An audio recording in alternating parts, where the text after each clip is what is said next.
Al-Jazeera journalist Peter Greste has been freed and deported from Egypt and flown to Cyprus, bringing an end to 400 days behind bars.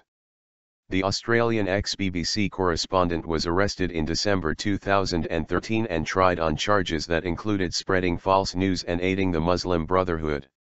Two other Al Jazeera men, Mr Fahmy and Mr Mohamed, remain in detention. Reports said Mr Fahmy would be deported to Canada, but concern remains about Mr Mohamed, who holds no dual nationality. Mr Fahmy, who holds dual Egyptian and Canadian citizenship, may be freed after having his Egyptian nationality revoked, presidential sources said. All the defendants denied the charges against them and said their trial was a sham. They were accused of collaborating with the banned Muslim Brotherhood after the overthrow of President Mohammed Morsi by the military in 2013. In their defense, the three men said they were simply reporting the news.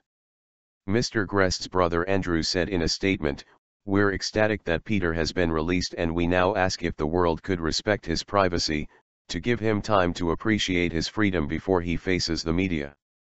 Al Jazeera tweeted that it welcomed Peter Greste's release and demanded Mr Fahmy and Mr Mohamed be freed. Mr Fahmy, acting Director General of Al Jazeera Media Network, said in a statement, "We're pleased for Peter and his family that they are to be reunited. It has been an incredible and unjustifiable ordeal for them, and they have coped with incredible dignity. We will not rest until Mr and Mohamed also regain their freedom. The Egyptian authorities have it in their power to finish this properly today, and that is exactly what they must do." Relieved and delighted. Mr Greste's release came after a long campaign and a series of hints from Egyptian officials. In November, President Abdul Fattah al-Sisi said he was considering the possibility of granting pardons to the two foreign Al Jazeera journalists. He had earlier signed a decree on repatriating foreign prisoners. The BBC's Richard Galpin reports on how Peter Greste ended up in jail.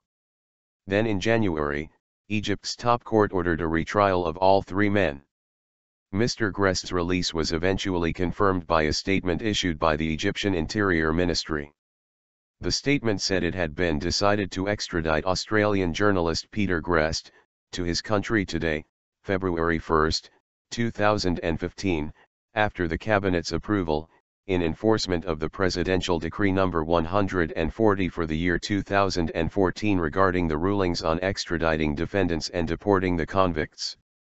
An official told Associated Press the release had been coordinated with the Australian Embassy in Cairo. Mr Greste left Cairo for Larnaca, Cyprus at about 1600 hours local time on Sunday. His brother Mike and airport officials later confirmed that he landed at Larnaca Airport. He is now expected to travel to his native Australia, where his parents Lois and Juris, and brother Andrew, are due to speak at 10 o'clock on Monday, midnight GMT. There has been a huge international campaign to try to secure the release of the reporters. Al Jazeera's managing director Al Anstey said, "I can't tell you how relieved we are that Peter has left Egypt and is on his way to be reunited with his family." Sue Turton, an Al Jazeera journalist charged in absentia and sentenced to 10 years in prison by Egypt's court, told the BBC all her colleagues were delighted that he was released. She said one of her colleagues managed to talk to Mr Greste on the phone as he waited at a departure lounge at Cairo's airport. She said he was joking, and obviously he's elated. But his second sentence straight after that elation was, "We've still got to get the other two out." Mr Fahmy holds Egyptian and Canadian citizenship and was Al Jazeera's Cairo bureau chief. His fiancée, Marwa Omara, quoted by Reuters, said she was hopeful he would also soon be released and deported to Canada. Mr Mohamed, a producer, is an Egyptian national and therefore not subject to deportation. His fate is not clear. In their original trial, Mr Greste and Mr Fahmy were sentenced to 7 years and Mr Mohamed to 10. The case has caused tension between Egypt and Qatar, where Al Jazeera is based, although ties between the nations have improved recently.